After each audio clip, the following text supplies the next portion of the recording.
अगर ये वीडियो आपको पसंद आया है तो लाइक करना और शेयर करना मत भूलें।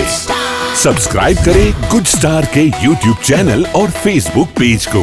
ऐसे ही लेटेस्ट वीडियो पाने के लिए बेल आइकन पर क्लिक करना मत भूलें। अरे अस्थिનું જો વજ્ર બને અને વજ્ર બનવામાં આવે અને તોય મરે એમ છે અને ત્યારે દધીચી ઋષિ તૈયાર થતા હાજા તૈયાર થયા કે હું તમ તાર હું મરવા માટે તૈયાર છું। જો વૃત્તાસુર મૃત્યુના ઘાટે જો પહોંચતો હોય તો મરવા પણ તૈયાર છું। જો વૃત્તાસુર મૃત્યુના ઘાટે પહોંચતો હોય તો અને એ જ વૃત્તાસુર દધીચી મુનિના અસ્થિના વજ્ર શબમાંથી વજ્ર બનાવ્યું અને ઈ વજ્ર લઈ અને આજે ઇન્દ્ર આવે છે સામે અને ઇન્દ્ર સામે આવી એટલે વૃત્તાસુરે બે હાથ જોડ્યા અને બે હાથ જોડી અને પ્રાર્થના કરી રહ્યા છે અને ત્યારે કહે છે ભાઈ તું મને 2 મિનિટ દે, મને ખબર પડી ગઈ હવે મારું મૃત્યુ આવી ગયું, તું મને થોડી ક્ષણો દે, મારે સ્તુતિ પ્રાર્થના કરવી છે, અરે મારે મારા નારાયણને એ સ્તુતિ કરવી છે। અને ત્યારે વૃત્તાસુર રાક્ષસ હોવા છતાંય સ્તુતિ એણે કેવી કરી,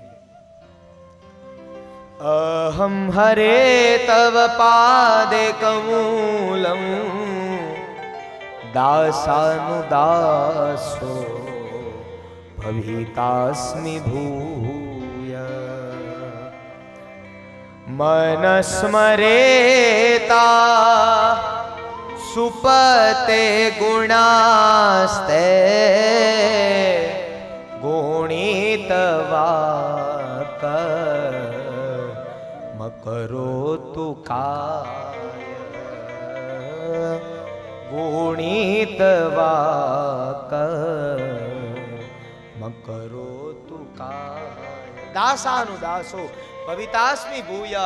એ નાથ જો તારે અમને કાંઈક બનાવવા હોય ને તો તું અમને તારા દાસના દાસ બનાવજે, કૃષ્ણ તારા દાસના દાસ બનાવજે। અમારી અંદર એટલી યોગ્યતા ન હોય ને તો તું કદાચ તારા અમને દાસ ન બનાવ પણ તું એના તારા દાસોનાય દાસ તું બનાવજે।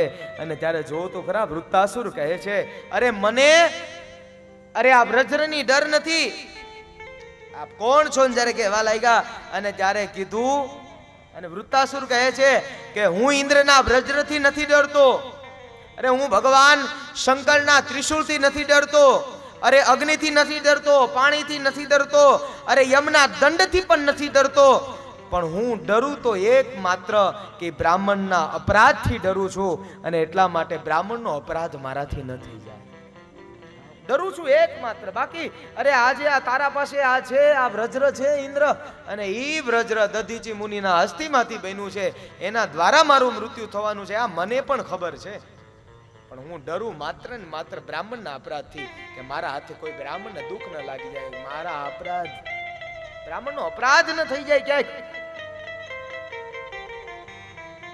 પ્રાર્થના કરી રહે છે વૃત્તાસુર, સ્તુતિ કરી, ઇન્દ્ર પણ ડોલવા લાગ્યો કારણ કે સ્તુતિ એના જેવી પાછી નથી કરી, રાક્ષસ હોવા છતાં સ્તુતિ કરી છે, કેવો એનો ભાવ કેવો હશે એની અંદર, કેવો ભાવ કેવો હશે, ભલે રાક્ષસ હોવા ભલે પોતાની બુદ્ધિ ભલે ગમે ત્યાં ભટકતી હોય પણ એને ભાવ ત્યાંથી વ્યક્ત કર્યો તો એવા જ સમયે અહીંયા વૃત્તાસુર સ્તુતિ સાંભળી ઇન્દ્ર ડોલવા લાગ્યો છે અને શરીરમાંથી નીકળેલું તેજ ભગવાનની અંદર જા મળી ગયું, વૃત્તાસુરની પણ સદગતિ થઈ। આપણે પણ ભગવાનના ભક્તો જો કહેતા હોય ભગવાનના ભક્તો આવું જ કે નાથ તું તારા દાસના દાસ બનાવજે, હે કૃષ્ણ તું તારા અમને દાસના દાસ બનાવજે। અને ત્યારબાદ બધી દિવ્ય કથાઓના દર્શન કરતા કરતા અને ત્યારબાદ ગજેન્દ્ર નામના હાથીની જે કથા એ આપણે રામ જન્મ પશ્ચાત જોઈએ।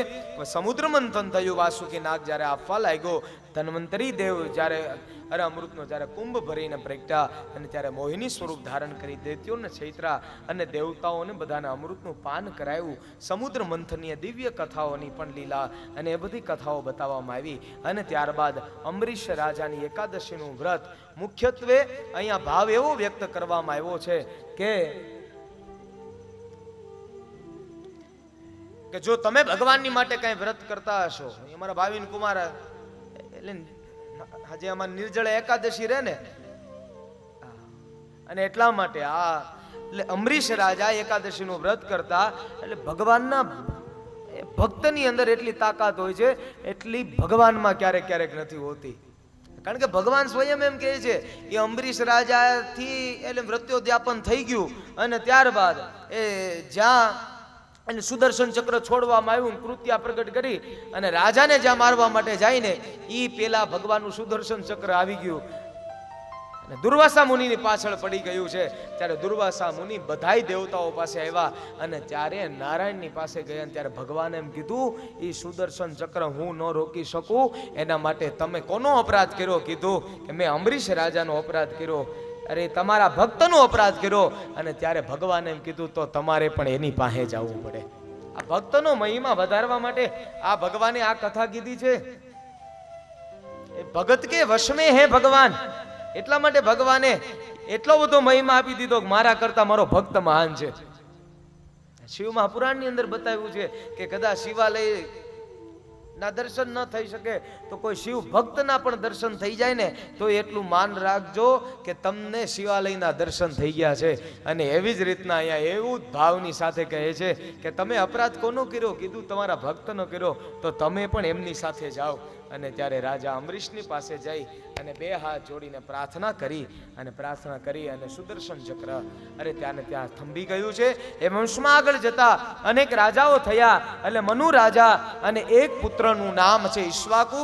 ઈશ્વાકુના વંશમાં આગળ જતા માનધાતા થયા. અને તેમની જે 50 કન્યા સૌભરી ઋષિ સાથે પરણાવી હતી. અને વાસનાનો વિસ્તાર બહુ મોટો થયો, પણ એ વાસના મટે ક્યારે? તો કે એના માટે ઉપાસના જોઈએ. પૂજ્ય ભાઈ શ્રી સદગુરુ ભગવાન એમ કહે છે કે ઉપાસના વિના વાસના ક્યારે ઓછી ન થાય. હા, ઉપાસના વિના વાસના ક્યારે ઓછી ન થાય. એટલે એ વંશમાં આગળ જતા ત્રિશંકુ રાજા થયા. એ ત્રિશંકુને ત્યાં એ વંશની અંદર આગળ જતા હરિશ્ચંદ્ર રાજા થયા, જે પરમ જે સત્વાદી હતા. 8મા અધ્યાયની અંદર આખું જે સગર ચરિત્ર જેનું નિરૂપણ જે કરવામાં આવ્યું છે અને એ વિસ્તૃત વર્ણન.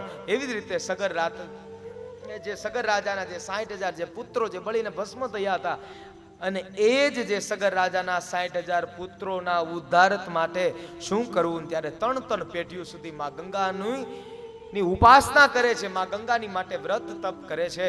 અને ત્યારે 3 પેઢી સુધી એટલે તપ કર્યું છે.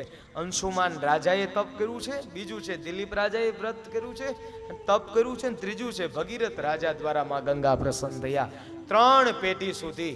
અને એટલા માટે માં ગંગાનો વિસ્તાર વધ્યો.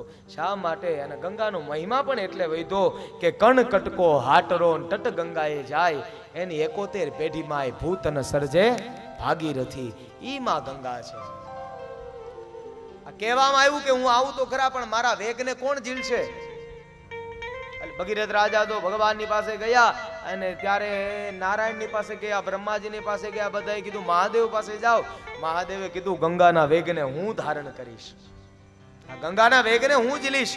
પણ એ ગંગાને અભિમાન આવ્યું કે હું મહાદેવને લઈને પાતાળમાં જતી રહું. હું મહાદેવ, મારો વેગ એવડો છે એટલે હું મહાદેવને લઈ અને પાતાળની અંદર હું જતી રહીશ.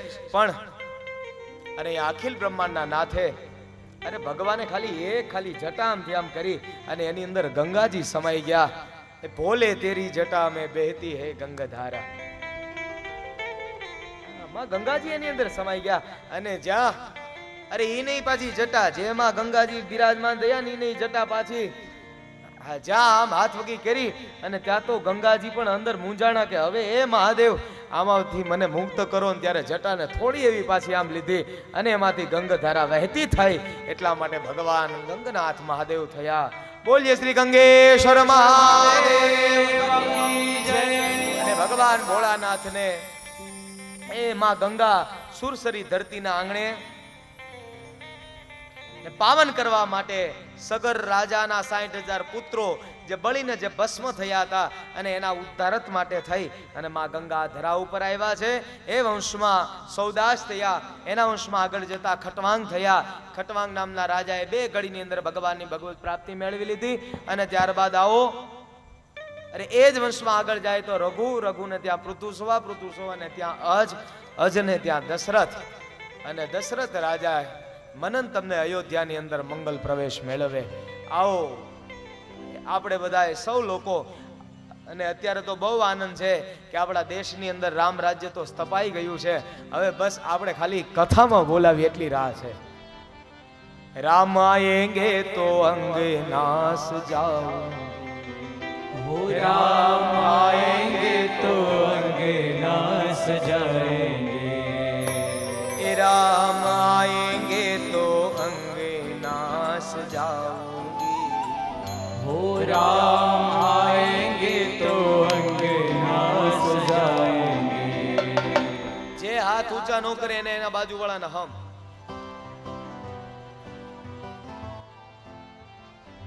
राम आएंगे तो अंगनास जाऊंगी, राम आएंगे तो अंगनास जाएंगे, दीप जला के दिवाली में मनाऊंगी, ओ दीप जला के दिवाली में मनाऊंगी, मेरी झोपड़ी के भाग आज खुल जाएंगे, राम आएंगे, ओ मेरी झोपड़ी के बाग आज खुल जाएंगे, राम आएंगे, मेरी झोपड़ी के भाग आज खुल जाएंगे, राम आएंगे, ओ मेरी झोपड़ी के बाग आज खुल जाएंगे, राम आएंगे. श्री राधे.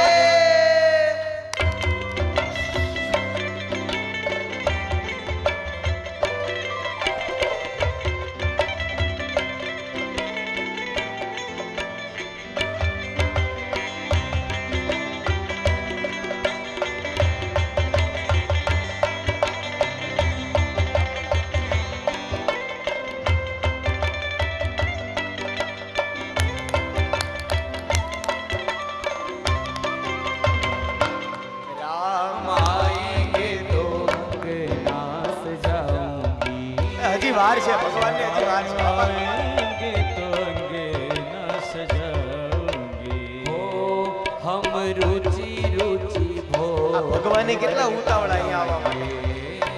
हम रुचि रुचि भोगे ले गाएंगे, हो माखन भी श्री राम को खिलाएंगे, ओ माखन भी श्री राम को खिलाएंगे, हे प्यारी प्यारी सीता माता राम संग लाएंगे, राम आएंगे, ओ प्यारी प्यारी सीता माता राम संग आएंगे, राम आएंगे, ओ मेरी झोपड़ी के भाग आज खुल जाएंगे, राम आएंगे, ओ मेरी झोपड़ी के भाग आज खुल जाएंगे, राम आएंगे. जय श्री राम. अगर ये वीडियो आपको पसंद आया है तो लाइक करना और शेयर करना मत भूलें। सब्सक्राइब करें गुड स्टार के यूट्यूब चैनल और फेसबुक पेज को। ऐसे ही लेटेस्ट वीडियो पाने के लिए बेल आइकन पर क्लिक करना मत भूलें।